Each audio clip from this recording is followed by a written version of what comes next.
哎，这个南韩哦，有一个真相调查委员会了啊，他们有很多调查真相，我们有真相调查委员会，然后我们的那个什么处转会啊什么之类的，说要去看他，还有政务委员啊去看他们，人家就很热心啊，哦，就呢这个准备了一个花，说呢把我们国旗都变成花的形状。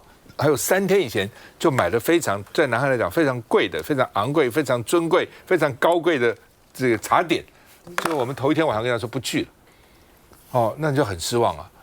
那当然，你跟我说不去了，我礼貌上我也是好，那怎么办呢？我也不能把你绑架来。但人家不爽，后来在脸书上发表，就说这实在是很失礼，临时跟我们取消，我们都准备那么一大套，哦，就我们的这个官员就说奇怪了。我们跟他讲说不去的时候，他也没骂我们啊，那叫他怎样呢？那人家不爽，就在脸书上发泄一下心中的郁闷嘛，哈。所以呢，南韩的官员就说要等着反省嘛，就说你不来，就你叫你们才刚上任1个月的我们驻南韩的代表去道歉，关他什么事呢？这不是他的责任，好吧？然后呢，你们这些官员还一直在这边强辩。啊，我头一天晚上道过歉啊，我有另外有事情啊，哎呀，我的预算被立法院蓝白删掉了等等，你搞了半天在扯什么东西嘛？你根本没有道歉的诚意嘛。所以民进党的本质，这些官员的本质就露出来，他从来没有真的从诚心诚意要表达建议，就嘴巴讲一下，什么混一下，什么都是我对。你在台湾也就算了，大家看你这个颐指气使也习惯，你到别的国家是很违反人家的外交的礼仪嘛，哦。那所以呢，这个被人家这个林明昕啊，这政务委员，还是据说民进党很多那个点子都他想出来的哈。然后呢，这个被骂傲慢，林佳龙说：“哎呀，我们驻韩代表已经致歉了嘛，政府是一体的。虽然这个代表才去1个月，也不是他犯错，但是呢，他犯错跟他犯错，政府是一体的，是一样的哈。那怎么办呢？啊，而且他说当时呢说因为什么 APEC 有事情啊等等，所以媒体也说你这是外交爽约嘛。” APEC 不是免死金牌 ，APEC 怎么样啊？那另外呢，这个林飞帆也很奇怪啊，他说哦，台湾不可以有以美论，因为以美论哈就把台湾造成分裂了。你看，有人信美，有人爱美，有人以美，有人厌美，对不对？分成2派，然后这样的结果呢，就是把台湾逼到哈，在那非要跟中共谈判，在9·2共识跟一个中国之下谈判，哦，所以以美的结果就是造成老共得逞，所以显然哦。这些以美的人就是老公在后面呢怂恿的，那真的奇了怪了哈。说这样的话呢，就会让老共对我们予取予求。我现在问各位哈，对台湾现在予取予求的是谁？是老共吗？老共对你求什么了？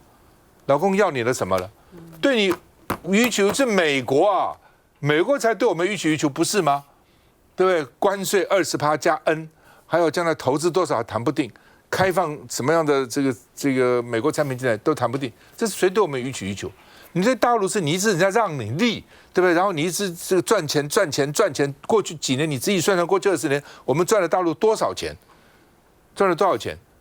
告诉各位，2兆美元也不止，你仔细算算看，哦。所以在这种情况之下，说。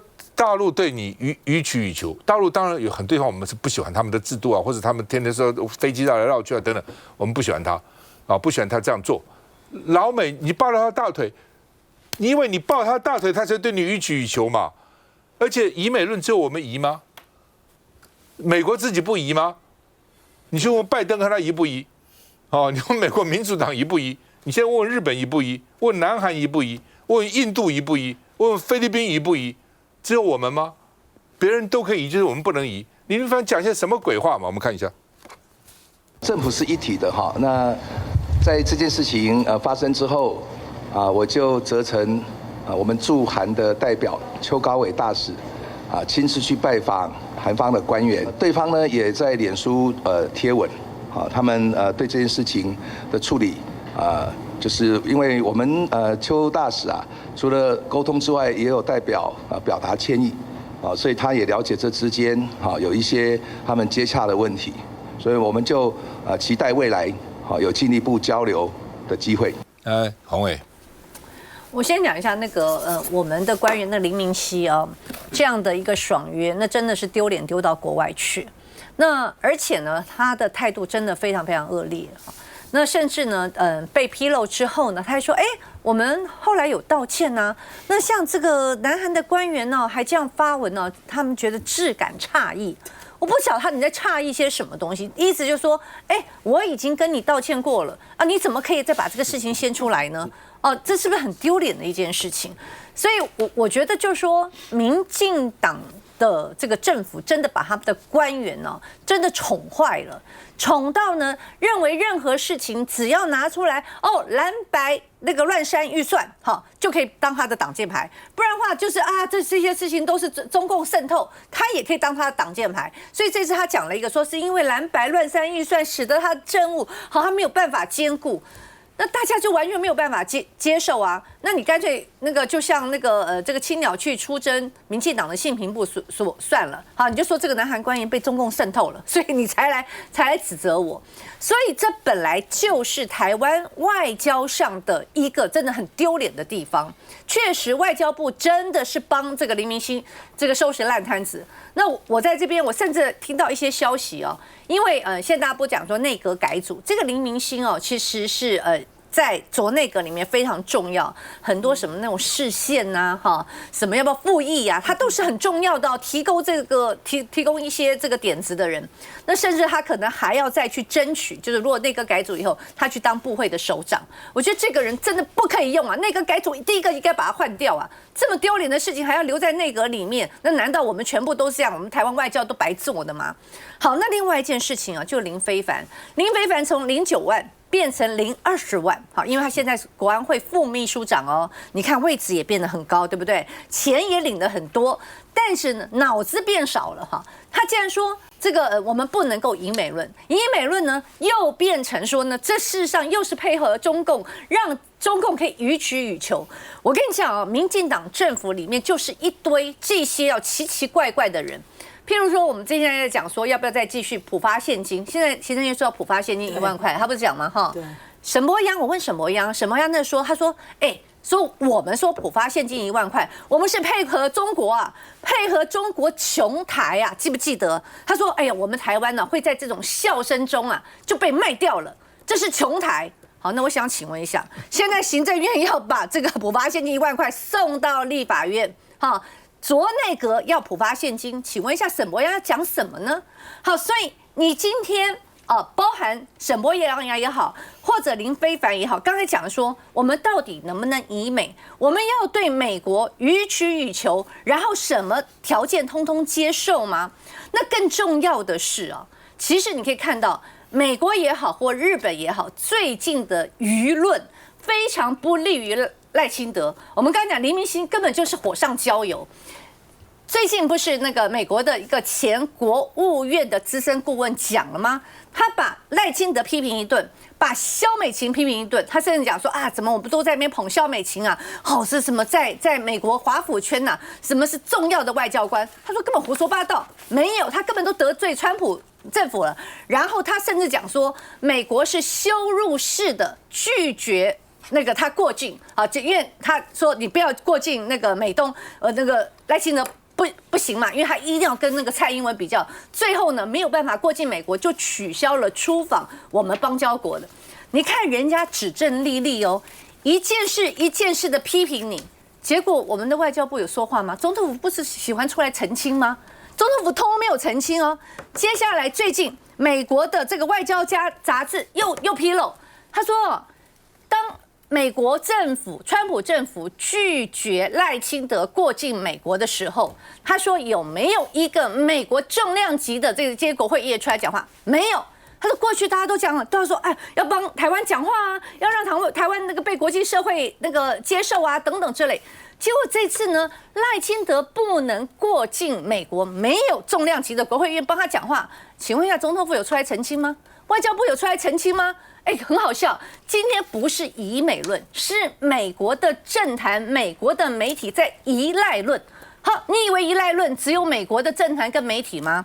那最近不是有个学者说啊，赖清德现在很惨，好，你已经失去像读卖新闻、产经新闻这2大媒体的信任，因为这2大媒体都撰文批评赖清德，好，包括好你搞什么大罢免呐，好，把朝野搞得这么对立啊，好，把你的这国事搞得那么混乱呐。后来呢，小笠原大家都知道他是很有名的日本在台湾的一个政治观察家，他就补充，他就去分享那篇文章。他说啊，其实不是只有读卖跟财经，还有朝日新闻。好，所以美国的媒体在依赖论，日本的媒体也在依赖论啊。我请问你啊，作为国安会副秘书长李飞帆，你怎么不去讲一讲呢？开始在讲，我们又讲一些有的没有的，永远只会检讨内部，永远只会在内部找敌人。到现在赖清德，你的领导都已经让美国跟日本都出现依赖论，你们还不赶快去好好收拾，还让林明昕这种家伙在这边丢人现眼，赶快好好的整顿啦！不管是国内的声望或国外的声望，你不要一落千丈啊！休息一下再回来。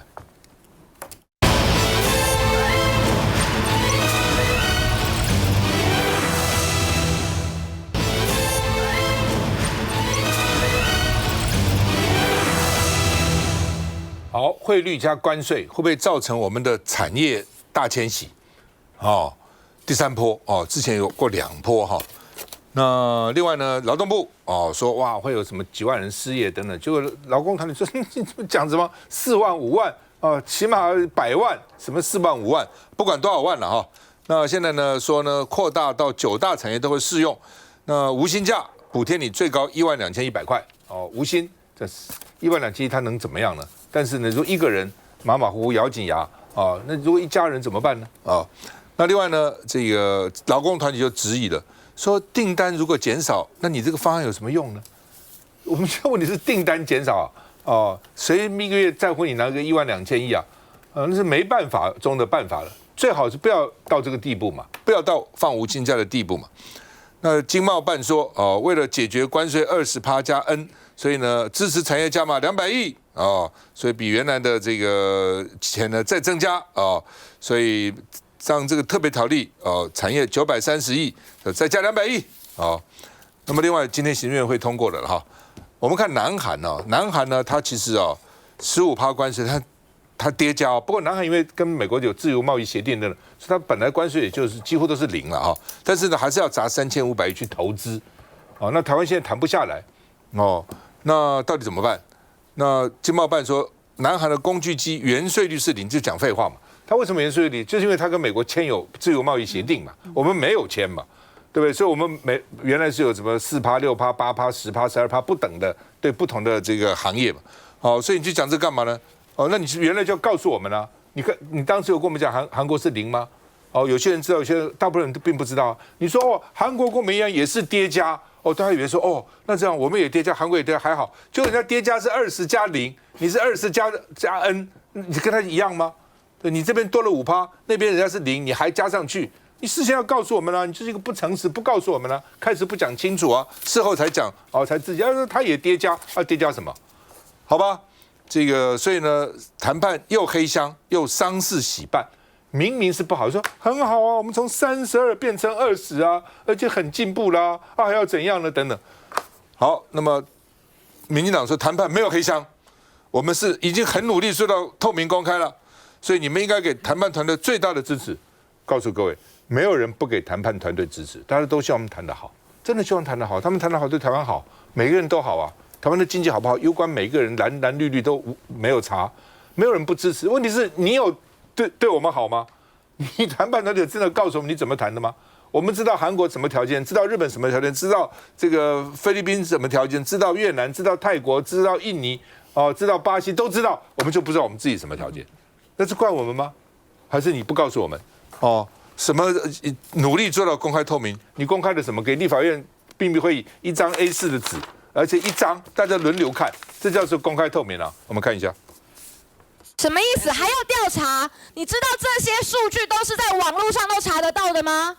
那为什么我现在在公开质询你，你不知道呢？询问台美关税谈判代表，到底自行车业最高税率为何，却没及时得到答案，让石友新一早火气就很大。我现在就是在问个别的产业，不是产品。为什么我这3个这么主要讨论了1整个多月会受影响的产业，我现在问你都还要浪费我3分钟以上的时间，你们才能够回答呢？900多亿的产业振兴方案，金额有没有要调高？会增加200亿的这样子的规模。不同于上周闭门会议，这周大开会门，面对在野立委狂拼黑箱谈判，颜慧欣先透露，政院会再通过200多亿元的产业振兴计划，但台美继续沟通，到底有没有机会降到20%以下？筹码究竟是什么？90%以上我们的半导体产业是构成现在台美贸易逆差的主要来源，所以呢，我们会希望在对等关税的谈判里面，也把这些跟半导体有关的232调查一并纳入谈判。不过，川普政府的国务院前幕僚惠顿日前批评民进党政府只知死守左派价值，与当今华府崛起的新右派格格不入，也是为什么台湾得不到川普青睐的原因。台美关税怎么谈？牵一发动全身。我觉得整个民进党政府从3、4月份开始，我们听到关税可能提高的时候，整个民进党政府就是说，有政府会做事，叫我们安心睡觉。当然叫我们安心睡觉，后来就说，没关系，我们是第3个跟美国沟通的我们台积电要过去。最后台积电过去了，最后我们谈的是最后有可能我们还要加码投资4000亿美金哦。我觉得刚刚前一趴我们在讨论说以美论，其实。大家不是以美论，我们台湾有这么多政治人物，我从过去美国一直都是我们重要的盟友，大家是对于民进党，特别是赖清德整个团队到底帮台湾谈出什么，大家对于他治国的能力，大家有很大的问号。到目前为止，川普让美国再次伟大，面对美国自己内部的问题，他跟全世界用这样的方式去拿到他要的经济的筹码，无可厚非。但是我们整个政府平常讲，立法院有的行政工具就是我们编列预算，让你赶快短时间之内去辅导各个产业。但是从2、3月，你早知道这件事情。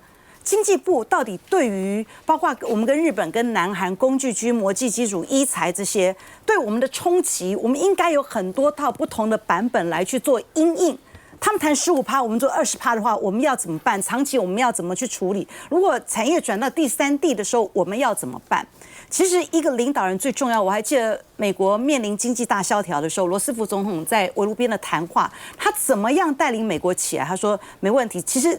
重要的领导人是带给国人跟企业界信心，但是我们的赖政府、赖总统在这一段时间之内，有没有带给我们的产业界信心？或者我应该说，现在产业界是自求多福。很多人说，我的都是老员工，我能存活再拖个1、2年，我就再拖个1、2年，否则我就关掉，因为做越多赔越多。有的比较有能力的，他可能就慢慢转移到第3地去。但是未来台湾的整个税收的问题怎么去处理？包括4000亿美金的投资，4000亿对台湾来说，这是多大的经济？就是一个政府投资国内的话，它会带动；如果4000亿投资在台湾的话，它是下一个台湾的产业的带领动能，包括我们劳工就业能力。那如果4000亿它投资到国外去，有没有稳赚？它不一定稳赚，有没有稳赔？它也可能会赔钱哦。那但是产业外移的可能性对我们造成的冲击影响是什么？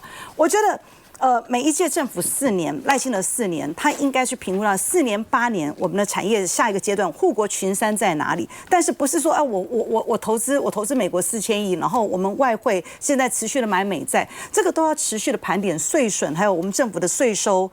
冲击是哪些？所以我觉得这个政府既没有领导的方向，也没有带给产业界信心，然后整个谈判的过程是不断的黑箱再黑箱，这才是让外界所担心的。你刚刚讲4000亿美金，不要4000亿，1000亿美金啊，就是多少台币？1000是3兆，一年的预算3兆哈，3兆可以给什么样哈？可以给我们3万家企业、中小企业，每家1亿元呢。3万家，每家1亿。这个3万兆就是这个1000亿美金，3万亿就是3兆，就是这个每家，对那种新创啦，对中小企业多有帮助啊，对不对？你现在都拿去给朝贡、给川普，而且他指定什么行业，而且90%是他赚，等于是我告诉你，把你过去70年辛辛苦苦赚的5000多亿的这个外汇存底，以及未来钱，全部给川普，全部断送。民进党，你敢做这样的事情吗？你真的敢做这样的事情吗？来，这个晚会怎么看？我想赖清德这阵子大家讨论，过去1周大家讨论蛮多，是他这个民调掉得蛮凶的这件事情哦。归结几个原因，其实蛮重要的一项就是他的这个跟这个美国对等关税的整个谈判过程的黑箱，其实让国人非常的不信任哦。那刚刚有提到，我觉得身为一个这个国家的一个领导人，其实让民众安心真的非常的重要。大家可以看到，从4月份开始，我们知道有这个对等关税之后呢，所有的这个工商总会相关工会的理事长常常跳出来说，他们很想从一开始很想参与，到很想知道这中间到底发生了什么样的一个事情。我们前面一趴在讨论，就是说，这个为什么去南韩跟人家约个一个外交的这样一个 meeting， 会有出这样大的一个问题？大家知道吗？连我们总统府的国旗早上都可以把它倒反过来升上去。所以我觉得这个政府已经螺丝掉满地。这段时间以来，他在忙什么？人家全球的总统都在忙着怎么样去应对美国川普所提出来不合理的这相关的一个关税，但是我们的总统在忙着这个罢免。好，所以我要讲为什么郑丽君会出来开那个记者会，我觉得这是被大家逼到。除了这个民调往下掉之外呢，他的这个黑箱的这个形象呢，不断的这个扩散出来。他郑丽君开记者会的那一天，我们的吴思瑶委员在这个他自己的脸书上面特别做了一张图这个图叫做台美对等关税谈判透明公开4作为。也就是因为不够公开透明，他才突然跳出来开一个记者会，告诉大家，在这个记者会当中我其实听到很多的这个告诉大家，郑丽君告诉大家说，他开了很多的会，我只听到说他好像开了很多会，好像很辛苦这样子。但是我这里面还有一个重点，我想特别提出来，因为我们今天有2位委员在现场其实他在解释黑箱的时候呢，他除了这个说我们现在会开一个线上专区啦，来透明给大家知道之外呢，他有提出来一点说，他在这个跟美国的谈判过程当中，他们有不断的告诉美国说，这个谈判的结果不管怎么样，我们还是要通过国会。突然之间我们的国会有了角色，这也是蛮特别。从这个4月份到现在其实我们的国会的这个在野党不管是这个我们黄国昌或者是国民党的委员，不断的提醒我们的执政党说，你要来提出这个所谓相关产业的冲击影响报告，要提出来。到现在当天郑丽君开记者会才说，对，我们会提出来冲击影响报告这样子，然后叫他要小心的事情，他都不想要公开给这个国会知道。突然之间，他在这个记者会上去提到，就是说，所有谈的这个结果，我们还是要回到我们台湾的这个国会来做相关的一个通过跟了解。所以呢，我觉得这个政府除了不公开透明之外不要最后谈到最后出来的结果，又要把整个锅丢给在野，因为他们现在的这个方式就这样嘛，反正凡是怪蓝白3预算嘛，连一个这个政委带队出去外交的这个失礼都可以怪给这个蓝白3预算，所以呢，在这个bug上面，我觉得他有可能谈到最后，谈到一个不好的结果，最后就把他再丢回立法院，让在野来帮他做一个相关的背书。本来你是台积电到美国投资，也要经过投审会啊。对啊，立法院跟外面的不管什么投资什么之类，也是要国会啊，关税的这个调整也是要国会啊。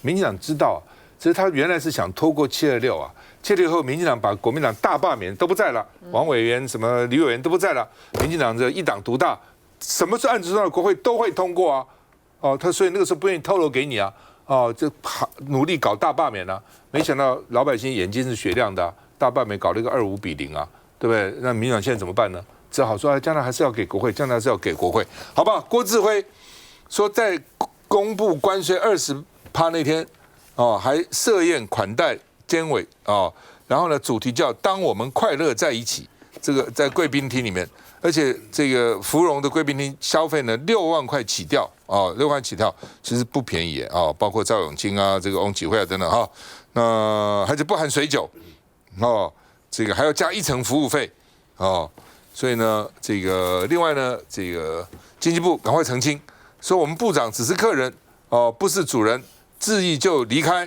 等等那说呢，他并不是主人了但是不管怎么样的引起大家瞩目，说那一天这个真的是大家觉得心情应该是很沉重，20%，那业者都已经觉得这活不下去了，主管部会经济部长还快乐在一起，你快乐什么在一起啊？休息一下再回来。